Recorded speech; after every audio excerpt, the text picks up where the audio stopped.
Good evening, friends, and welcome to Sleepy Time Tales, a podcast aimed at helping you to get a good night's sleep. Do you find your mind troubled with the stresses of modern life, especially when the lights are out and you're trying to get a restful night? Does your spinning mind keep you awake? Follow my voice down the path towards a good night's rest. Listen to me tell a story that will keep your mind from wandering to your daytime problems, the ones you can't solve right now and will be easier to solve well rested. Listen to my voice and allow yourself to drift, following the twists and turns of the story, but slowly letting go and drifting into sleep. Let my voice wash over you at a comfortable volume and allow yourself to be distracted from the stresses and worries that play on your mind. Whether you need help falling asleep or going back to sleep in the middle of the night, you can trust me to keep you company and help you to wake up tomorrow in a rested state. You may need to try out Sleepy Time Tales for a few nights to get used to this slightly strange idea, but I believe it will be well worth your while. I'm here to work with you, to create a safe space, a cocoon in which you can curl up and allow nature to take its course. So settle down, relax, and allow yourself to get lost in my telling of tonight's story. Before we get to tonight's reading, I'd like to ask for a few minutes of your time.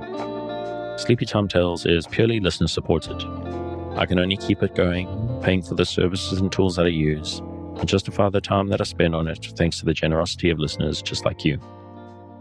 So if you're finding it useful, if it helps you to get a restful night, and you would like to keep it going out to thousands of other insomniacs, please consider supporting it on the Patreon at patreon.com/sleepytimetales. This is monthly support that helps me keep the lights on and can get you bonuses based on your contribution level. So go along there, take a look, and sign up if you're interested. And if monthly is a big ask, which I completely understand, you can make once-off tips to the tip jar on the website. And if you'd like to help me keep Sleepy Time Tales going without having to do so financially, you can just spread the word. Whether in person or on social media, if you think someone will benefit from listening to it, just tell them about it. And that's enough of that. Let's get back to the secret garden, where we're in the aftermath of Colin having a temper tantrum and Mary telling him what for. Enjoy. We return this week to The Secret Garden by Hodgson Burnett. And we pick up with Mary helping Colin after one of his little attacks and fits. He closed his eyes and lay quite still, and she held his hand and began to speak very slowly and in a very low voice.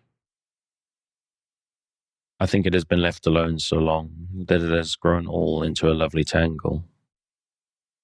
I think the roses have climbed and climbed and climbed until they hang from the branches and walls and creep over the ground, almost like a strange grey mist. Some of them have died, but many are alive, and when the summer comes there will be curtains and fountains of roses. I think the ground is full of daffodils and snowdrops and lilies and iris, working their way out of the dark. Now the spring has begun, perhaps. The soft drone of her voice was making him stiller and stiller, and she saw it and went on. Perhaps they're coming up through the grass.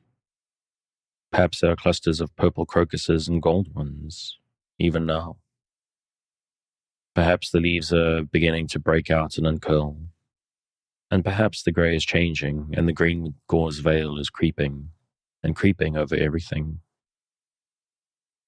And the birds are coming to look at it, because it is so safe and still. And perhaps, very softly and slowly indeed, the robin has found a mate and is building a nest. And Colin was asleep. Chapter 18. That Manor waste no time. Of course, Mary did not waken early the next morning. She slept late because she was tired. And when Martha brought her breakfast, she told her that though Colin was quite quiet, he was ill and feverish, as he always was after he'd worn himself out with a fit of crying. Mary ate her breakfast slowly as she listened. He says he wishes they would go and see him as soon as they can, Martha said. It's queer what a fancy he's took to thee. They did give it to him last night for sure, didn't they? Nobody else would have dared to do it, eh? Poor lad. He's been spoiled till salt won't save him. Mother says the two worst things that can happen to a child is never to have his own way, always to have it. She doesn't know which is the worst. There was in a fine temper herself, too. But he says to me when I went into his room, please ask Miss Mary if she'll please come and talk to me. Think him saying please. Will you go, miss? I'll run and see Dickon first, said Mary. No, I'll go and see Colin first and tell him. I know what I'll tell him, with a sudden inspiration. She had her hat on when she appeared in Colin's room, and for a second he looked disappointed. He was in bed. His face was pitifully white, and there were dark circles around his eyes. I'm glad you came, he said. My head aches and I ache all over because I'm so tired. Are you going somewhere? Mary went and leaned against his bed. I won't be long, she said. I'm going to Dickon, but I'll come back. Colin, it's something about the garden. His whole face brightened and a little colour came into it. Oh, is it? He cried out. I dreamed about it all night. I heard you say something about grey changing into green, and I dreamed I was standing in a place all filled with trembling little green leaves. And there were birds on nests everywhere, and they looked so soft and still. I'll lie and think about it till you get back. In 5 minutes, Mary was with Dickon in their garden. The fox and the crow were with him again, and this time he brought 2 tame squirrels. I came over on the pony this morning, he said. Hey, he's a good little chap, Jump is. I brought these 2 in my pockets. This here one he's called Nut, and this one here is called Shell. When he said Nut, one squirrel leapt onto his right shoulder, and when he said Shell, the other one leapt onto his left shoulder. When they sat down on the grass with Captain curled at their feet, Soot solemnly listening on a tree, and Nut and Shell nosing about close to them, it seemed to Mary that it would be scarcely bearable to leave such delightfulness. But when she began to tell her story, somehow the look in Dickon's face gradually changed her mind. She could see he felt sorrier for Colin than she did. He looked up at the sky and all about him. Just listen to them birds. The world seems full of them, all whistling and piping, he said. Look at 'em darting about and hearkening at 'em calling to each other. Come springtime seems like as if the world's calling.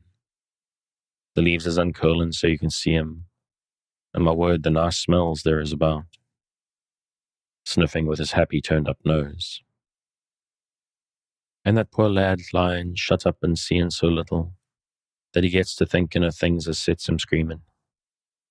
My, women get him out here. Women get him watching and listening and sniffing up the air and get him just soaked through with sunshine. And he may not lose no time about it. When he was very much interested, he often spoke quite broad Yorkshire, though at other times he tried to modify his dialect so that Mary could better understand.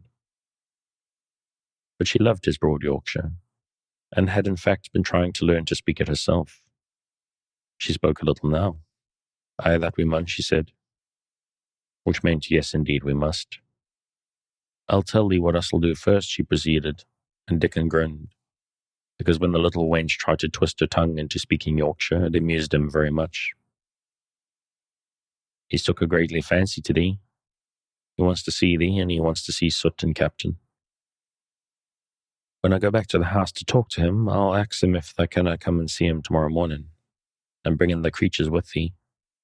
And then in a bit, when there's more leaves out and happen a bud or 2, We can get him to come out and I shall push him in his chair. And we'll bring him here and show him everything. When she stopped, she was quite proud of herself. She had never made a long speech in Yorkshire before, and she had remembered very well. "The men talk about Yorkshire like that to Mr. Colin," Dickon chuckled. "They'll make him laugh, and there's naught as good for ill folk as laughing is. Mother says she believes there's half an hour's good laugh every morning at cure a chap as was making ready for typhus fever." "I'm going to talk Yorkshire to him this very day," said Mary, chuckling herself. The garden had reached the time when every day and every night it seemed as if magicians were passing through it, drawing loveliness out of the earth and the boughs with wands. It was hard to go away and leave it all, particularly as Nut had actually crept to her dress, and Shull had scrambled down the trunk of the apple tree as they sat under, and stayed there looking at her with inquiring eyes. But she went back to the house, and when she sat down close to Colin's bed, he began to sniff as Dickon did, though not in such an experienced way. "You smell like flowers and fresh things," he cried out quite joyously. "What is it you smell of? It's cool and warm and sweet all at the same time." "It's the wind from the moor," said Mary. "It comes a sitting on the grass under a tree with Dickon and with Captain and Soot and Nut and Shell. It's the springtime and out of doors and sunshine and smells so greatly." She said it as broadly as she could, and you do not know how broadly Yorkshire sounds until you have heard someone speak it. Colin began to laugh. "What are you doing?" he said. "I never heard you talk like that before. How funny it sounds." "I'm giving thee a bit of Yorkshire," answered Mary triumphantly. "I cannot talk as greatly and Dickon and Martha can, but thus sees I can shape a bit. Doesn't they understand a bit of Yorkshire when they hears it? And thou a Yorkshire lad thyself, bred and born? I wonder thou art not ashamed of thy face." And then she began to laugh too, and they both laughed until they could not stop themselves. And they laughed until the room echoed, and Mrs. Medlock, opening the door to come in, drew back into the corridor and stood listening amazed. "Well, upon my word," she said, speaking rather broad Yorkshire herself, because there was no one to hear her, and she was so astonished. "Whoever heard the like? Whoever on earth would have thought it?" There was so much to talk about. It seemed as if Colin could never hear enough of Dickon and Captain and Soot and Nut and Shell, and the pony whose name was Jump. Mary had run around into the wood with Dickon to see Jump. He was a tiny little shaggy moor pony with thick locks hanging over his eyes, and with a pretty face and a nuzzling velvet nose. He was rather thin with living on moor grass, but he was as tough and wiry as if the muscle in his little legs had been made of steel springs. He had lifted his head and whinnied softly the moment he saw Dickon, and he had trotted up to him and put his head across his shoulder. And then Dickon had talked into his ear, and Jump had talked back in odd little whinnies and puffs and snorts. Dickon had made him give Mary his small front hoof and kiss her on the cheek with his velvet muzzle. "Does he really understand everything Dickon says?" Colin asked. "It seems as if he does," answered Mary. "Dickon says anything will understand if you're friends with it for sure. But you have to be friends for sure." Colin lay quiet a little while, and his strange grey eyes seemed to be staring at the wall, but Mary saw he was thinking. "I wish I was friends with things," he said at last, "but I'm not. I never had anything to be friends with, and I can't bear people." "Can't you bear me?" asked Mary. "Yes, I can," he answered. "It's funny, but I even like you." "Ben Weatherstaff said I was like him," said Mary. "He said he'd warrant we'd both got the same nasty tempers. I think you're like him too. We're all three alike, you and I and Ben Weatherstaff. He said we were neither of us much to look at, and we were as sour as we looked. But I don't feel as sour as I used to before I knew the Robin and Dickon." Did you feel as if you hated people? Yes, answered Mary, without any affectation. I should have detested you if I had seen you before I saw the Robin and Dickon. Colin put out his thin hand and touched her.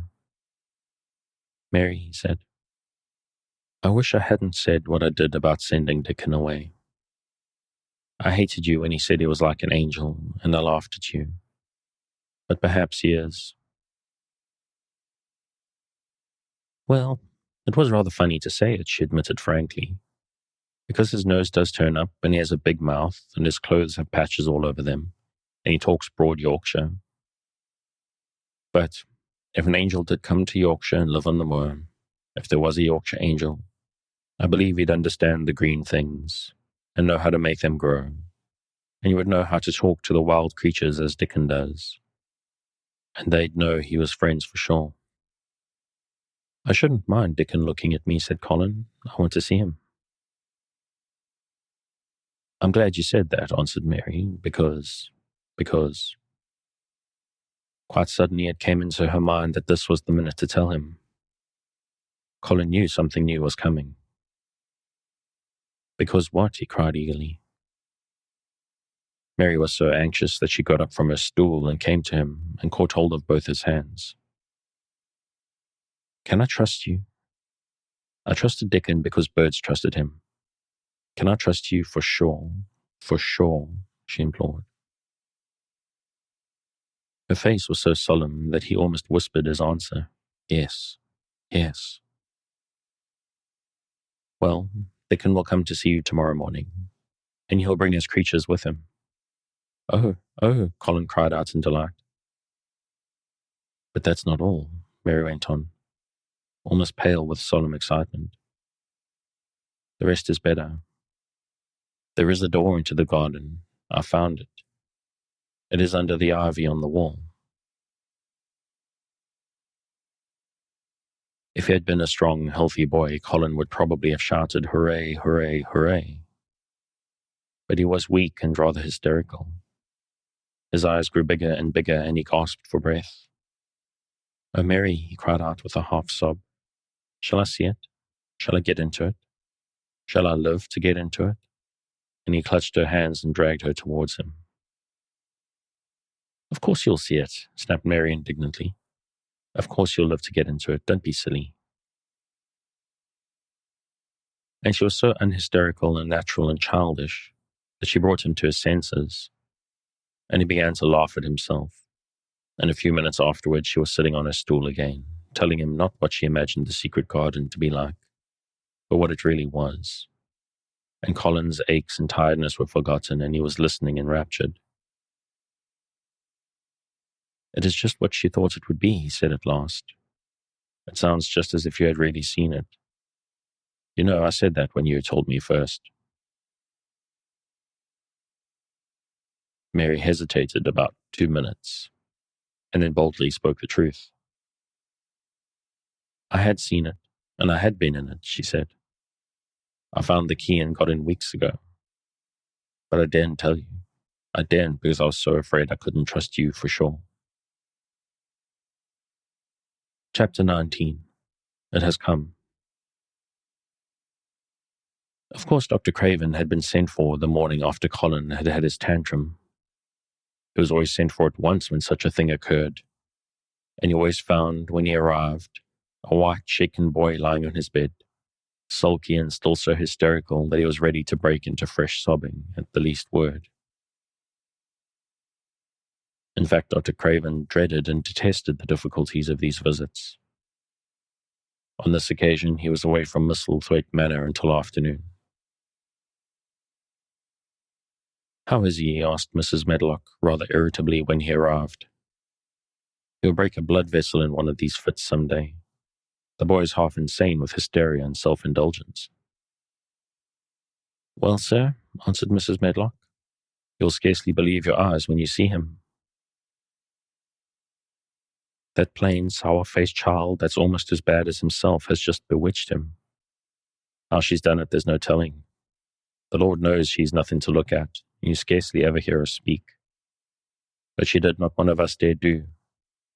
She flew at him like a little cat last night and stamped her feet and ordered him to stop screaming. And somehow she startled him so that he actually did stop. And this afternoon, well, just come up and see, sir. It's past crediting. The scene which Dr. Craven beheld when he entered his patient's room was indeed rather astonishing to him. As Mrs. Medlock opened the door, he heard laughing and chattering. Colin was on his sofa in his dressing gown, and he was sitting up quite straight, looking at a picture in one of the garden books and talking to the plain child, who at that moment could scarcely be called plain at all, because her face was so glowing with enjoyment. Those long spires of blue ones, we'll have a lot of those, Colin was announcing. They're called delphiniums. Dickon says they're larkspurs made big and grand, cried Mistress Mary. There are clumps there already. Then they saw Dr. Craven and stopped. Mary became quite still, and Colin looked fretful. I'm sorry to hear you were ill last night, my boy, Dr. Craven said a trifle nervously. He was rather a nervous man. I'm much better now. Much better, Colin answered, rather like a Roger. I'm going out in my chair in a day or two if it's fine. I want some fresh air.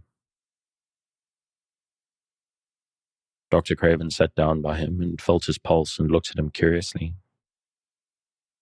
It must be a very fine day, he said, and you must be very careful not to tire yourself. Fresh air won't tire me, said the young Roger.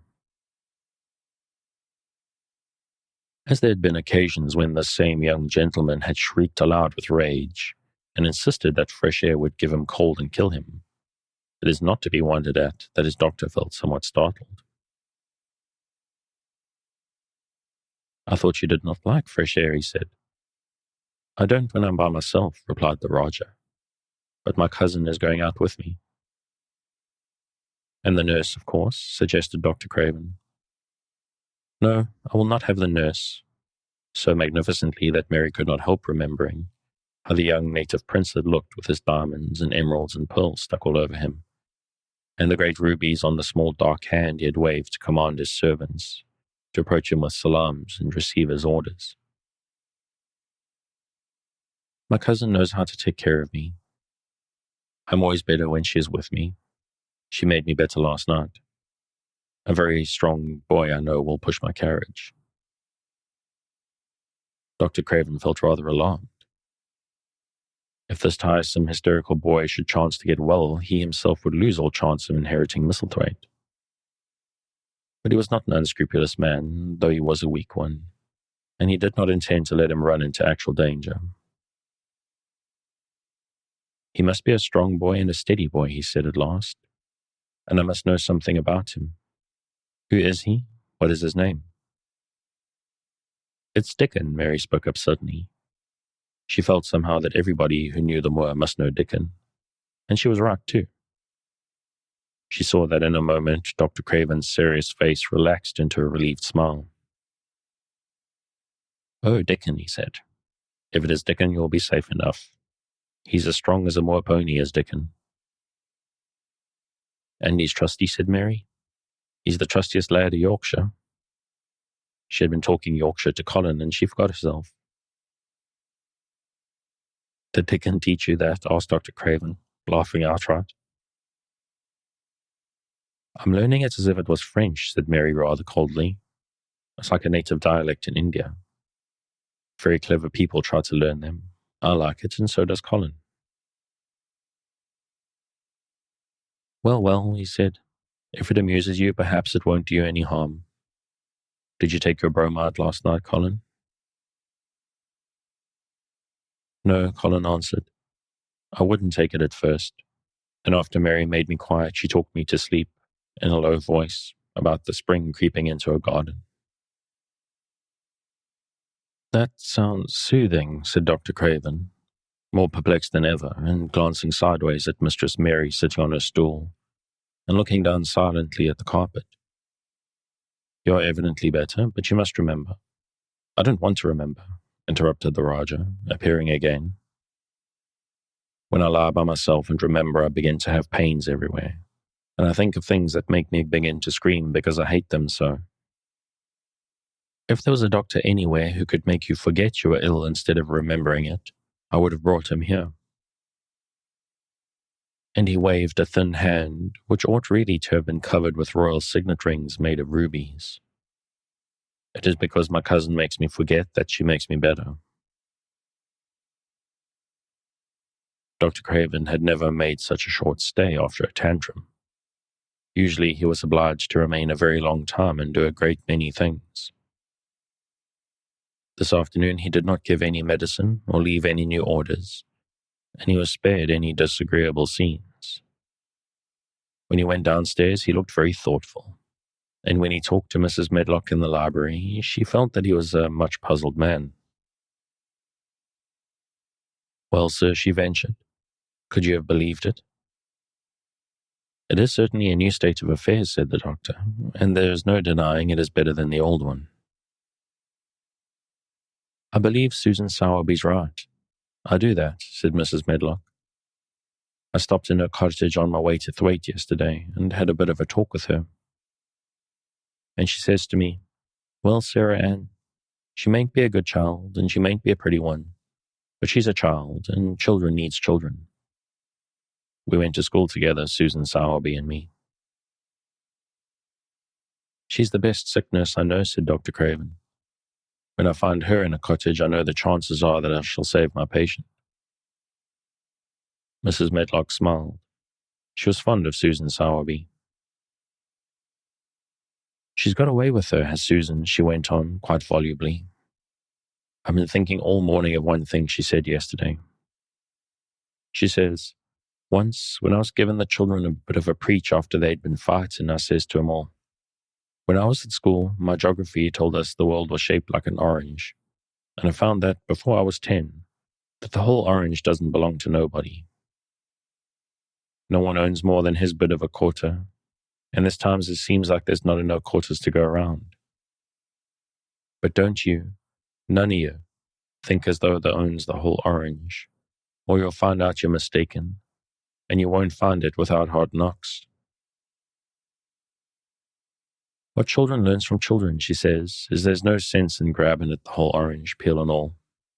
If you do, you'll likely not even get the pips, and them's too bitter to eat.'" "She's a shrewd woman," said Dr. Craven, putting on his coat. "Well, she's got a way of saying things," ended Mrs. Medlock, much pleased. "Sometimes I've said to her, 'Hey, Susan, if you was a different woman and didn't talk such broad Yorkshire, I've seen the times when I should have said you was clever.'" That night, Colin slept without once awakening, and when he opened his eyes in the morning, he lay still and smiled without knowing it. Smiled because he felt so curiously comfortable. It was actually nice to be awake, and he turned over and stretched his limbs luxuriously. He felt as if tight strings which had held him had loosened themselves and let him go. He did not know what Dr. Craven would have said that his nerves had relaxed and rested themselves. Instead of lying and staring at the wall and wishing he had not awakened, his mind was full of the plans he and Mary had made yesterday, of pictures of the garden and of Dickon and his wild creatures. It was so nice to have things to think about, and he had not been awake more than 10 minutes when he heard feet running along the corridor, and Mary was at the door. The next minute she was in the room and had run across to his bed, bringing with her a waft of fresh air full of the scent of the morning. You've been out. There's that nice smell of leaves," he cried. She had been running, and her hair was loose and blown, and she was bright with hair and pink-cheeked, though he could not see it. "It's so beautiful," she said, a little breathless with her speed. "You never saw anything so beautiful. It has come. I thought it had come the other morning, but it was only coming. It's here now. It has come. Spring. Dickon says so." "Has it?" cried Colin, and though he really knew nothing about it, he felt its heartbeat. He actually sat up in bed. "Open the window," he added, laughing half with joyful excitement and half at his own fancy. Perhaps we may hear golden trumpets. And though he laughed, Mary was at the window in a moment, and in a moment more it was opened wide, and freshness and softness and scents and bird songs were pouring through. "That's fresh air," she said. "Lie on your back and draw in long breaths of it. That's what Dickon does when he's lying on the moor. He says he feels it in his veins, and it makes him strong, and he feels as if he could live forever and ever. Breathe it and breathe it." She was only repeating what Dickon had told her, but she caught Colin's fancy. "Forever and ever? Does it make him feel like that?" he said. And he did as she told him, drawing in long, deep breaths, over and over again, until he felt that something quite new and delightful was happening to him. Mary was at his bedside again.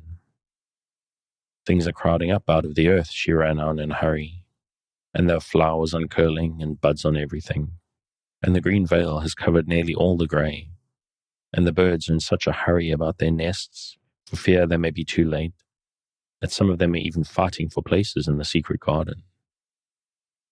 And the rose bushes look as wick can be, and there are primroses in the lanes and woods, and seeds we planted are up there. And Dickon has brought the fox and the crow and the squirrels and a newborn lamb." And then she paused for breath. The newborn lamb Dickon had found 3 days before, lying by its dead mother among the gorse bushes on the moor. It was not the first motherless lamb he had found, and he knew what to do with it. He had taken it to the cottage wrapped in his jacket, and he had let it lie near the fire and had fed it with warm milk. It was a soft thing with a darling, silly baby face, and legs rather long for its body. Dickon had carried it over the moor in his arms, and his feeding bottle was in his pocket with a squirrel. And Mary had sat under a tree with its limp warmness huddled on her lap. She had felt as if she were too full of strange joy to speak. A lamb, a living lamb who lay on your lap like a baby. She was describing it with great joy, and Colin was listening and drawing in long breaths of air when the nurse entered. She started a little at the sight of the open window. She had sat stifling in the room many a warm day, because a patient was sure that open windows gave people cold. "Are you sure you're not chilly, Master Colin?" she inquired. "No," was the answer. "I'm breathing long breaths of fresh air. It makes you strong. I'm going to get up to the sofa for breakfast. My cousin will have breakfast with me." The nurse went away, concealing a smile, to give the order for 2 breakfasts. She found the servants' hall a more amusing place than the invalid's chamber, and just now everyone wanted to hear the news from upstairs. There was a great deal of joking about the unpopular young recluse, who, as the cook said, had found his master and good for him. The servants' hall had been very tired of the tantrums, and the butler, who was a man with a family, had more than once expressed his opinion that the invalid would be all the better for a good hiding. When Colin was on his sofa and the breakfast for 2 was put upon the table, he made an announcement to the nurse in his most Roger-like manner. "A boy and a fox and a crow and 2 squirrels and a newborn lamb are coming to see me this morning. I want them brought upstairs as soon as they come," he said. "You're not to begin playing with the animals in the servants' hall and keep them there. I want them here." The nurse gave a slight gasp and tried to conceal it with a cough. "Yes, sir," she answered. "I'll tell you what you can do," added Colin, waving his hand. "You can tell Martha to bring them here. The boy is Martha's brother. His name is Dickon, and he is an animal charmer." "I hope the animals won't bite, Master Colin," said the nurse. "I told you he was a charmer," said Colin austerely. "Charmers' animals never bite." "There are snake charmers in India," said Mary, "and they can put their snakes' heads in their mouths." "Goodness," shuddered the nurse. They ate their breakfast with the morning air pouring in upon them. Colin's breakfast was a very good one, and Mary watched him with serious interest. "You'll begin to get fatter just as I did," she said. "I never wanted my breakfast when I was in India, and now I always want it." "I wanted mine this morning," said Colin. "Perhaps it was the fresh air. When do you think Dickon will come?" He was not long in coming. In about 10 minutes, Mary held up her hand. "Listen," she said. "Did you hear a call?" Colin listened and heard it. The oddest sound in the world to hear inside a house. A hoarse call, call. "Yes," he answered. "That's Soot," said Mary. "Listen again. Do you hear a bleat, a tiny one?" "Oh, yes," cried Colin, quite flushing. "That's the newborn lamb," said Mary. "He's coming." Dickon's moorland boots were thick and clumsy, and though he tried to walk quietly, they made a clumping sound as he walked through the long corridors. Mary and Colin heard him marching, until he passed through the tapestry door onto the soft carpet of Colin's own passage. "If you please, sir," announced Martha, opening the door. "If you please, sir, here's Dickon and his creatures." Dickon came in smiling his nicest wide smile. The newborn lamb was in his arms, and the little red fox trotted by his side. Nut sat on his left shoulder and Soot on his right, and Shell's head and paws peeped out of his coat pocket. Colin sat up and stared, as he had stared when he first saw Mary, but this was a stare of wonder and delight. The truth was that in spite of all he had heard, he had not in the least understood what this boy would be like, and that his fox and his crow and his squirrels and his lamb were so near to him, and his friendliness, that they seemed almost to be part of himself. Colin had never talked to a boy in his life, and he was so overwhelmed by his own pleasure and curiosity that he did not even think of speaking. But Dickon did not feel the least shy or awkward. He had not felt embarrassed because the crow had not known his language, and had only stared and had not spoken to him the first day they met. Creatures were always like that until they found out about you. He walked over to Colin's sofa and put the newborn lamb quietly on his lap. And immediately the little creature turned into the warm velvet dressing gown and began to nuzzle and nuzzle into its folds, and butt its tight curled head with soft impatience against his side. Of course, no boy could have helped speaking then. "What is it doing?" cried Colin. "What does it want?" "It wants its mother," said Dickon, smiling more and more. "I brought it to thee a bit hungry because I knowed they'd like to see it feed." He knelt down by the sofa and took a feeding bottle from his pocket. "Come on, little one," he said, turning the small, woolly white head with a gentle brown hand. "This is what there's after. They'll get more out of this than the wool out of silk velvet coats. There now." And he pushed the rubber tip of the bottle into the nuzzling mouth, and the lamb began to suck on it with ravenous ecstasy. After that, there was no wondering what to say. By the time the lamb fell asleep, questions poured forth, and Dickon answered them all. He told them how he had found the lamb just as the sun was rising 3 mornings ago. They'd been standing on the moor listening to a skylark and watching them swing higher and higher into the sky, until he was only a speck in the heights of blue. I'd almost lost him but for his song, and I was wondering how a chap could hear it when it seemed as if he'd get out of all the world in a minute. Just then I heard something else, far off among the gorse bushes. It was a weak bleating, and I knowed it was a new lamb, as was hungry.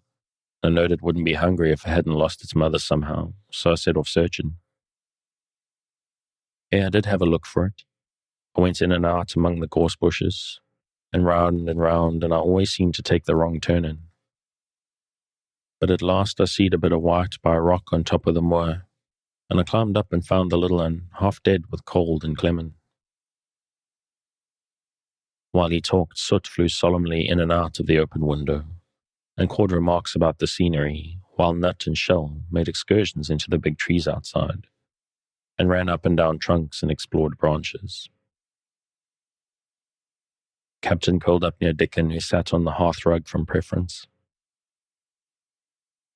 They looked at the pictures in the gardening books, and Dickon knew all their flowers by their country names, and knew exactly which ones were already growing in the secret garden.